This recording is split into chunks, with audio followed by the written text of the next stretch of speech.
अस्सलामुअलैकुम रहमतुल्लाहि व बरकातुहू। रमज़ान में जब कुरान मुकम्मल हो जाता है तो ये दो काम ज़रूर करें। बहुत सारे लोग होते हैं कि जब कुरान मुकम्मल हो जाता है तो बस उसे बंद करके रख देते हैं। ऐसा नहीं करना है, आपको दो काम करना होगा। कुरान मुकम्मल हो जाता है, जब कुलौज बरब्बिल नास पढ़ लेते हैं, जब पूरा कुरान मुकम्मल हो जाता है तो सबसे पहला काम आपको कि लास्ट में जब कुलौज बरब्बिल नास पढ़ लेते हैं उसके बगल में लास्ट में ख़त्मुल कुरान लिखा होता है। ख़त्मुल कुरान की दुआ होती है, तो दो दुआ होती है। एक पहली छोटी दुआ होती है, एक बड़ी दूसरी बड़ी होती है। तो चाहे आप दोनों पढ़ सकते हैं या एक ही पढ़ सकते हैं, कोई भी पढ़ सकते हैं। कुरान मजीद में ख़त्मुल कुरान की दुआ पढ़नी है सबसे पहला काम।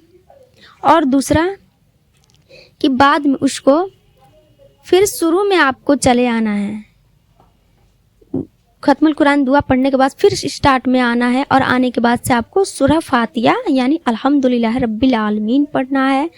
उसके बाद अलिफ लाम मीम ज़ालिकल किताबुल ला रैब पढ़ना है।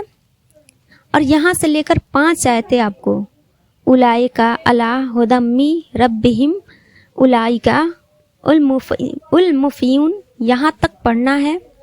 उसके बाद आपका कुरान मुकम्मल हो गया। और उसके बाद से जब कुरान मुकम्मल हो जाए तो ये दो काम करने के बाद आपको दुआ करनी है, क्योंकि जब कुरान मुकम्मल होता है तो उस वक्त दुआ की कबूलियत का वक्त होता है। तो उस वक्त दुआ कबूल होता है, तो उस वक्त आप हाथ उठाकर अल्लाह से दुआ ज़रूर करें। और रमज़ान के महीने में कुरान मजीद पढ़ते हैं तो बहुत सारे लोग कुरान मजीद मुकम्मल कर लेते हैं, लेकिन बहुत सारे लोग ऐसे होते हैं जो कुरान मजीद मुकम्मल नहीं कर पाते, यानी कि कुछ पारे उनके रह जाते हैं। या कुरान मजीद तो वो मुकम्मल कर लेते हैं, लेकिन जब दूसरा कुरान जब स्टार्ट करते हैं या तीसरा चल रहा होता है तो उसमें कुछ पारे रह जाते हैं। और रमज़ान का महीना ख़त्म होने वाला होता है तो बहुत सारे लोगों को टेंशन हो जाती है कि रमज़ान का महीना अगर ख़त्म हो गया और कुरान मजीद हम नहीं पढ़ पाए तो क्या होगा। दिन क्योंकि कम होते हैं और पारे ज़्यादा होते हैं तो पढ़ना मुश्किल हो जाता है। तो फिर क्या करते हैं बहुत सारे लोग कि दूसरों को पारे पढ़ने के लिए किसी रिश्तेदार से या किसी दोस्त कहते हैं कि हमारे इतने पारे बाकी रह गए हैं तो मेरा इतना पारा आप पढ़ लेना। औरतों में ये ज़्यादा चलता है, ये कुछ पारे किसी और से पढ़वा लिया, कुछ पारे किसी और से पढ़वाते हैं, ऐसे करके पूरा कुरान मजीद मुकम्मल कराते हैं। अगर ऐसा करना है, देखिए अगर रमज़ान का महीना ख़त्म होने में कुछ ही दिन है और आपके पारे ज़्यादा हैं तो कोई बात नहीं, आप रमज़ान का जब महीना ख़त्म हो जाता है उसके बाद भी पढ़ सकते हैं।